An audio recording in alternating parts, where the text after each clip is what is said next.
This video is for educational purposes only. I'm not a doctor, scientist, or intelligence agent, and nothing here is medical advice. All information is based on historical records, declassified documents, and credible sources. Welcome to Pete's world of poisonous plants, the place where history, toxicology, and a splash of British dark humor meet. If you enjoy diving into the darker side of nature, don't forget to like, subscribe, and share so you don't miss the next poisonous tale. When you think of spies and secrets, you probably imagine guns, gadgets, and car chases. But the CIA, America's most powerful intelligence agency, once had a far stranger weapon of choice: poisonous plants and hallucinogens. This is the true story of MKUltra, the CIA's attempt to control minds using drugs, sex, and science fiction ideas ripped straight from a nightmare. And the shocking part is, it wasn't fiction at all. Let's rewind to the early 1950s. The Cold War is in full swing. America is terrified that the Soviet Union or China might discover a way to brainwash prisoners of war. The CIA decided it needed to get there first. And so was born Project MKUltra, one of the most notorious secret programs in history. Most people know about the LSD experiments. The CIA bought the world's supply of acid and pumped it into soldiers, prisoners, and even their own staff. But LSD wasn't the only drug on the menu. The agency's scientists also went hunting in the natural world through forests, deserts, and jungles, looking for poisonous plants that could break the human mind. Take the nightshades, Atropa belladonna, henbane, and datura, pretty flowers with a deadly secret: scopolamine and atropine. In small doses, they cause confusion, delirium, and hallucinations. In larger ones, they can kill. The CIA thought these plants might be the perfect truth drugs. Dose a prisoner, and they'd lose their grip on reality. No more secrets, no more lies, just confession through chemical chaos. But there was a problem. These plants don't play fair. Sometimes a victim would mumble nonsense. Other times, they'd fall into a coma.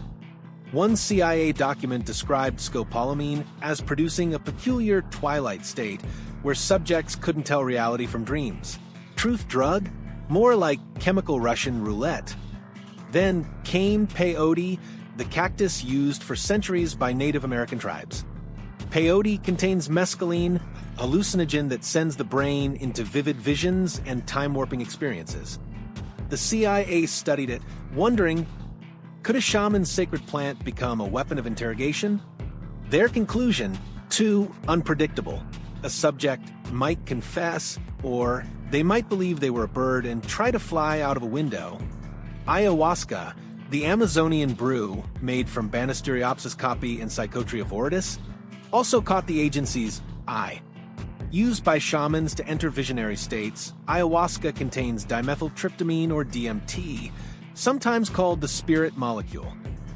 CIA doctors tested it, fascinated by how fast it rewired perception. But again, the results were chaos. Some subjects felt godlike insight. Others collapsed into paranoia and terror. Not exactly a reliable interrogation tool. Even cannabis wasn't safe from the CIA's clutches.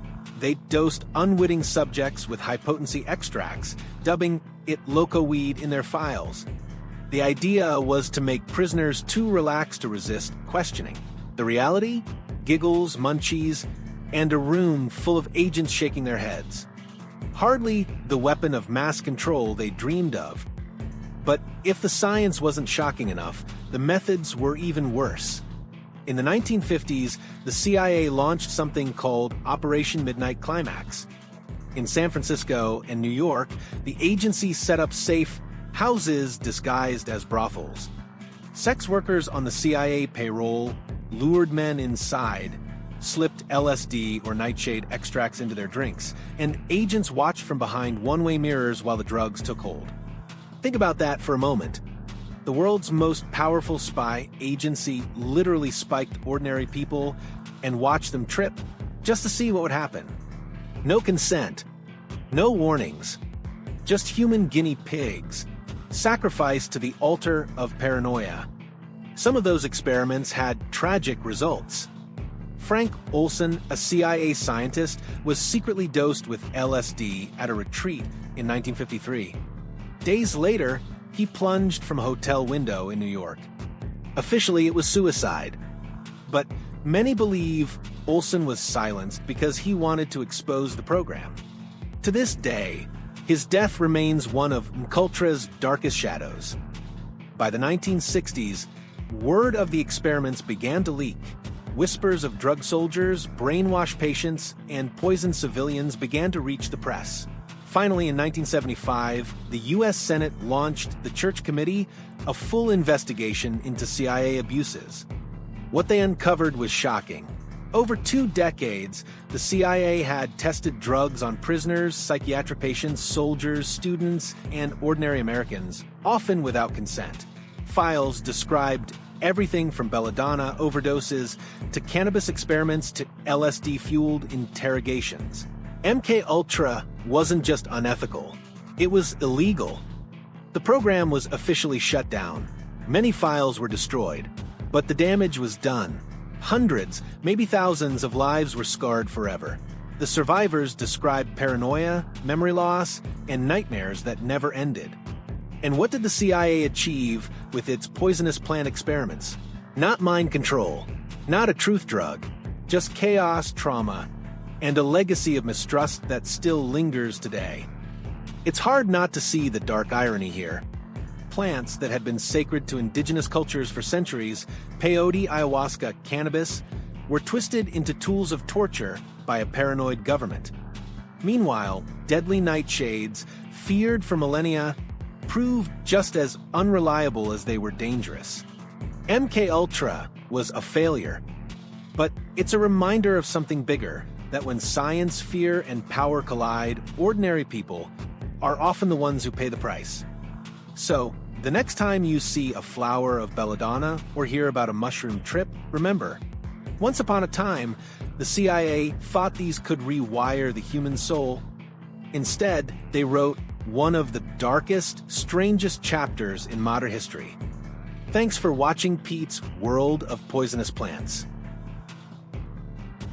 If you enjoyed this dive into the CIA's toxic experiments, give it a like, hit subscribe, and share it with someone who thinks government conspiracies can't get any stranger. Because when it comes to poisonous plants, the truth is often wilder than the myths.